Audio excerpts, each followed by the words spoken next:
That is correct. I mean, we have the next attack going. There we go. It's Bernal doing his queen charge thing. It's going to be with a Lalo, with the Hog Rider follow-up, I'm sorry. And with the Flame Flinger at that bottom side, since we have pretty much no defenses to cover this bottom Flame Flinger. That's kind of crazy. The Mortars were protecting the scatter shots, and the Expos are all around this right side. So this Flame Flinger can pick up quite a few buildings, where the Queen is then charging in all of the Rage Tower damage. Yeah, getting that Flame Flinger to funnel for the Queen, making sure she doesn't have any buildings out on the left side there that she will end up leaving the base to go after. And he only has one wall breaker here, so it's going to be interesting. But yeah, you're right, he's got the jump, so the jump could definitely carry him towards the Town Hall. If he's got the jump, then what's the point of the wall breaker here, Itsu? Yeah, I'm not sure yet what the jump is for. Maybe for the King somewhere, I'm not sure. Depending on wherever, maybe to the Expo? Either way. That could work. Either way, with oh yeah, there right, we go. Here comes. But the King is taking so much damage. Isn't he like even leaving that compartment? Oh, the wall break has not made it. He opened too early, or he was destroyed too early. There's now some red mines coming up. Are there any more red mines? We have seen a lot of red mine farms in the past, so that might be a problem. Queen under heavy fire here, no invisibility, but she has her ability, and she's able to protect herself with the Royal Cloak there. Gets to single further down, but that doesn't stop the Monolith from working on her. More red air bombs going off. These ones on the healers right there, and there's a black air bomb, and the Queen goes down. Bernal might be in trouble here, but the healers are transferred over, and maybe he can get into the Hogs here safely. There's only the Battle Builder in that area there that can actually attack the healers, so they could end up having a lot surviving. And he's got Super Hogs coming out of his Flame Flinger down at the very bottom of the base there, so everybody can converge at the end, but it's kind of taking some time to get into this Rage Tower area, and he took a lot of damage on the approach here. And take a look at that. The Rage Scatter shot like twice or something, and this this Royal Champ is going down right away. Unfortunately, the Clan Castle reinforcement troops went right into the Tornado Trap and were stuck inside the range of the Wizard Tower. He's now trying to pick up every percentage possible, but this Eric is going to be on the really low percentage side for Bernal, for Navi, versus the base of Mark. Yeah, I said you need to have Inquisition just hold strong until Navi makes a mistake here, and the mistake has arrived. It's a low percentage, 73% here for Bernal, and if Inquisition can triple right now, then they can take the lead, and they would take the lead with a pretty considerable percentage advantage as well. So this is going to be a high-pressure situation for their next attacker to be able to just surpass what Bernal does, but just surpassing him is not enough there. You have to have the triple to make up for that time fail earlier on in the war. Yes, and I feel like this next attack itself has a lot of pressure, but as well is really important for the team, because just knowing having the lead is a huge deal in this match. And we have talked about it. It's the elimination match. Whoever is going to lose this is out of this playoff stage, is out of the chance of winning the golden ticket, for Navi winning the big prize pool.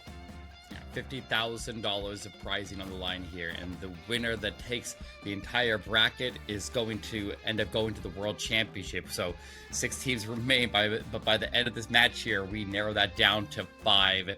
And I mean, this is a big match for Inquisition specifically, because like you said, Navi already has a golden ticket, and so they're just playing for prize pool. Obviously they want as much of that as they can get, so every round they survive here is going to ramp up that prize money significantly. But Stefan coming in for Inquisition, it is going to be a zap, probably a super minion bomb is my guess here, into Hydra. Yes, that could be for sure an option with some lightning, so he's going to take down at least one of the sweepers.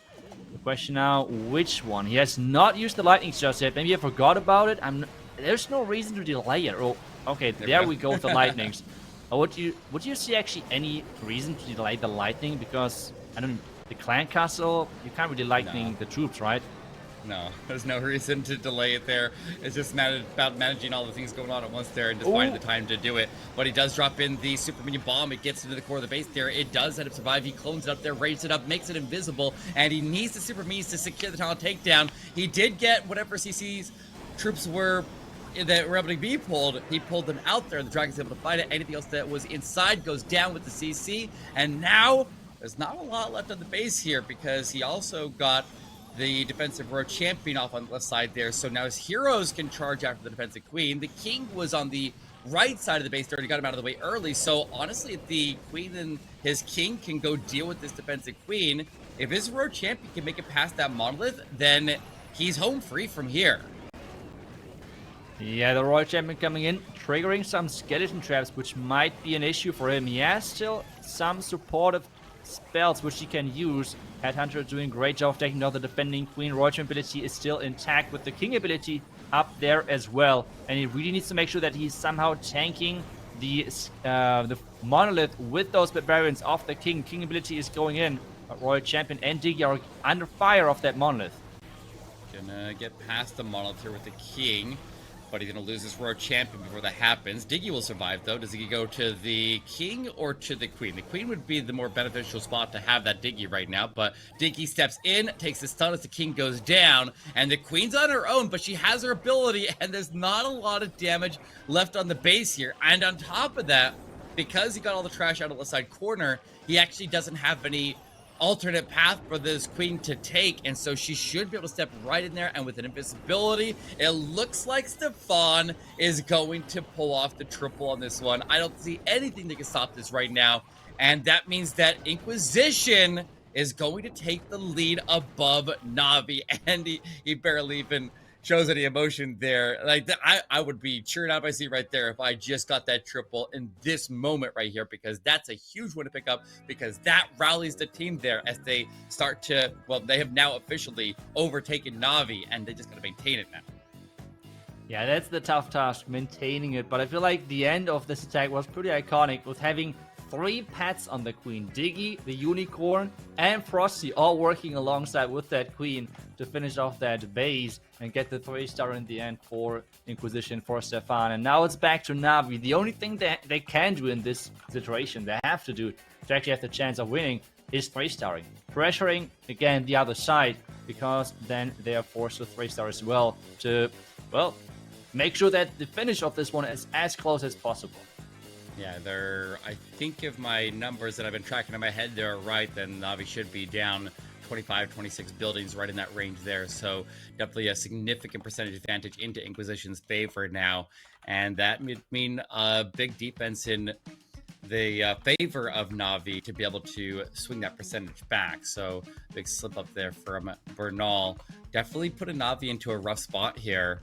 And I mean, if they triple, then the percentage is going to be potentially irrelevant. But let's see if Kazuma can make that happen. It is going to be a zap, or excuse me, not a zap. It is going to be a queen charge into Hog Rider attack here. He's also got a bunch of sneaky goblins that he can use for some funneling. But sometimes we see people use those to go after the town hall. I guess he has options here. We'll see where this queen charge wants to deploy. Yes, and we have seen the queen charge hog from Bernal. It has not worked. Can Kazuma now do it better? I think he's one of the best queen charge attackers at the moment in the entire world. He's just crazy with how he's handling the queen, how pretty much always the queen is going to the direction he wants her to go and keeping her alive.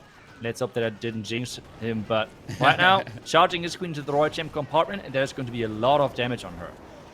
Got the defensive row champion engaged there. Easily takes it down with the help of the headhunter right there. A bunch of ground skellies get pulled by the headhunter as it surges forward.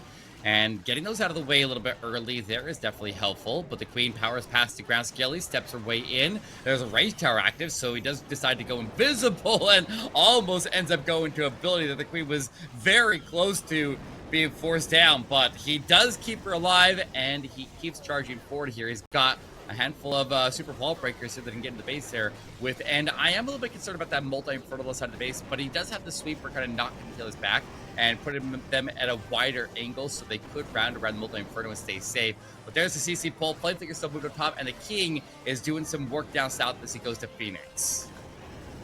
Yeah, the Flameflinger though is under attack of that mortar as he has nothing to distract it, or he has something to distract it with the Barbarian and Archers, but he has not been able to do it. We have now Rocket Loons, and they are going for that scatter, and yes, indeed, the scatter is going down. The Hawks now have started. The Royal Champion, though, is sent in separately, which I'm not sure if I'm a huge fan of that with Hawks, because I feel like the big strength of Hawks is that the Royal Champion is pretty much unkillable until later stages in the attack. With this approach, though, the Royal Champ goes down really quick. Yeah, she goes invisible there. He's got the spells to support her to try to relieve that potential issue here. But the Queen steps in, pops her ability to secure the tunnel takedown. Royal Champion tags out that defensive Grand Warden and gets the stun of the Expo. Expo's already weakened up because she hit it with her shield earlier, and she's actually finally got behind the Hogs now, and she can start working on the ground skellies along with the Poison Lizard and making sure the Hogs keep on moving, continue to provide that shield. He's got it. Kazuma ends up having that Royal Champion survive, and that's difficult to do, like you said, when the Hogs are out in front of her. Excuse me, they provide a shield, but when we have the Royal Champion deploy separately, then she does become vulnerable, but he did manage it very well there, and he does keep her protected. Yes, and I think that invisibility spell in the core was super, super clutch on the Royal Champion. Keep her alive, especially I think there was a raged warden next to her or something on defense, so that is always a big threat to worry about. But really nicely done. Getting the 3-star, that was super, super important, because I feel like at this point, for NAVI, winning on percentage, so winning on a star tie is nearly impossible as long as like Inquisition is not messing up big time. So they have to keep 3-starring and have to keep pressuring Inquisition, because if we see another 3-star of NAVI, then Inquisition has to now go 2 out of 2, which is not that easy versus the NAVI bases. Definitely not. And where historically both of these teams have been putting up an average of about 13 stars, with Navi already on track to be able to hit that. Even if they miss, Inquisition's going to have to, at a bare minimum, match that to be able to get ahead of them. But I feel like if they can match it, they can win. So if they can at least respond right now and they can get a triple, then they're gonna continue to hold this lead here, and they can definitely take down this defending world champion team. So this is a very high pressure situation for them. They know the team that they're up against very, very well. They played against them many times before, and they can do this. They can do this. I believe in this Inquisition team, but I also believe in Navi, so we'll see what happens.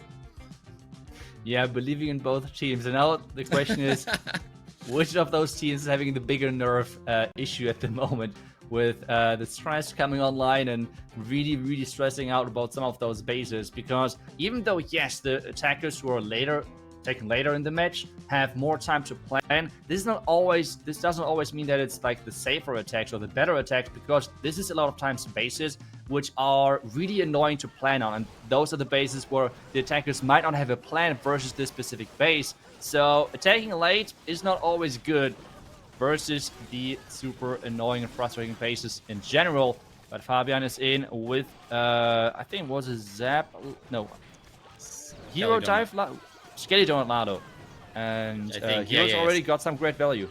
Yeah, you got the, looks like you got the CC and the monoliths right there with the Skelly Donut. The Queen diving in to go take out the collectors and storages on the outside of the base there near the town hall to make sure that the sneaky goblins can actually lock onto it. He tests a sneaky goblin now. He's going to dive in there. Looks like no traps, so he's safe to send in the rest. He's going very, very conservative with all those sneaky goblins. And it looks like they arrive safely. They will quickly and easily take the town hall down. He didn't need to use as many as he did. That was a little bit of overkill there, but I suppose better safe than sorry. And he'll now start into Lalo with the slammer beginning into the core of the base there to try to get behind these sweepers and take him out nice and early. Yeah, the sweepers are always really annoying, but I feel like what is even more annoying is this rage tower, which is right now going off. So he has to be really careful with this rage multi-inferno tower and the rage up scatter. Most of those loons are going for the core, not going for the scatter shot, and having that staying alive might be a big problem. He does get the Royal Champion to get into the core of the base there and take the stuns. That other multi on the right side never went down. The RC shield sweeps through and ends up hitting it, and he ends up taking it down and pushing all the balloons to the outside. But a lot of the balloons have gone down now, and he still has the defensive Grand Warden and that Expo on the other side of the base, and that Rage Tower is about to reset. This one is not going through. He's running out of steam, and there's a lot of base left, Itsu. This is going to come close to tying up the percentage as this one winds down. He'll keep on moving into the 80s by the looks of it, but that is a big slip up here that is close to on par with what happened with Bernal. So this is going to swing the war into Navi's favor, and they're going to have advantage. They control this war now, and they can decide their own fate. Yes, and I feel like no better man out there to actually, well, have Klaus doing exactly that, because I think that is the last attacker for Navi. And the question now is if he was able to like just reset after yesterday and get his head back into the state where he's just 3 starting bases left and right, because this is what he's doing. This is what he's known for. So let's just hope that is not in general like something which is just happening this weekend for him. Yeah, definitely need to shake off. He had a 1-star at the end of yesterday. I don't know if he was just trying to mess around, but he definitely seemed frustrated and seemed very playful. When he ended up with that miss, he almost ended up with a 0-star. Like, a lot of things went really, really poorly with that last match that they played yesterday. Luckily, his team was in such a strong position that they were able to take the win regardless. But he definitely needs to come back into this one, shake that off here, and this is his chance for redemption. It is going to be a Skelly Donut, Sneaky Goblins. He's got a little bit of a kill squad, the Blimp, and a Lalo here. So mix of a couple different features, and we'll see if he can pull this off here, because, I mean, you have the chance to take the win right here if he can. Yeah, 3-star, and they're going to win guaranteed. Everything else, Inquisition has the chance of coming back, since the percentage is still in favor of Inquisition. We're starting things off with a Skelly Donut. So far, not turning the Clancast invisible, which is always a good sign. And yes, indeed, Multi-Inferno Tower and Clancast are both going down. So, opening has worked. Now, it's up to the heroes to get the rest of the value. Simple value right there. Didn't take in a lot of risk in that. Making sure that he went after something that is not going to be over ambitious and waste spells there, potentially leaving a lot of extra additional spells here, which he actually did that very, very efficiently. And so he has a few extra invisibilities that he could have used onto it if he needed to, but now we can reallocate those into the heroes here as he dives in. Looks like the Queen, I don't think she's trying to go all the way to secure the Town Hall. I think once again we're looking at Sneaky Goblins to go in and secure the Town Hall, but he does go ahead and make that Defensive King invisible unless his Queen coasts a little bit further. But she's got all the collectors, she's got all the storages, and he has a clear path, and he'll go ahead and test for traps and have the Sneaky Goblins take that Town Hall down. Oh, wait, no, he's going to use the Queen. The Queen takes it. Okay. All right, disregard. I guess Sneaky Goblins are swag. Yeah, I feel like he had to invest the invisibility anyways for the Sneaky Goblins, right? So he could just save them and use them for cleanup. So he has, like, I don't know, he's not losing anything with that play. So I think it was really, really smart to do it that way. Now using a test stone for the Slammer to send that into the Tesla and into the Multi-Inferno Tower close by to the Rage Tower. Roger ability to take down the... No, not the air defense. I was about to say the air defense, but now the air defense should go down. And we now have the Lalo starting versus 2 sweepers. I mean, Eric, this is going to be crazy.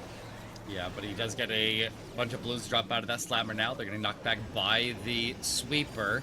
And Tesla is doing a lot of damage right there under the Rage and quickly mowing those down. But on the other side of the base here, we do have that other Rage Tower yet to activate as he pushes in with Ward ability active. But he did end up protecting Headhunters. They dive in, and a Golem...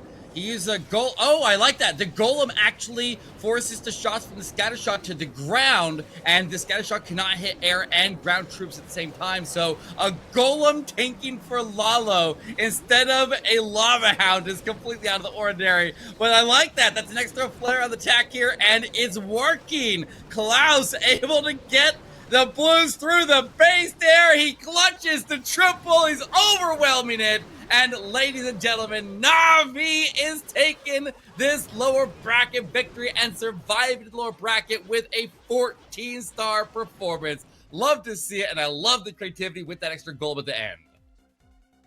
Not gonna lie, with the attack of Bernal, I already thought that Chet did it again with the jinxing power, but I mean, just going with Navi is, prediction-wise, it's just always a safe bet, it feels like. Except maybe in the first match yesterday, but either way, they're getting it done. 14 stars is giving them the guaranteed win. Whatever Inquisition does, they cannot cross this 14-star mark. And, well, Inquisition, they had really, really good matches. They have beaten incredible teams to get to this stage. But this one is not going to be their match, not going to be their day. But one more attack, that's all what they have.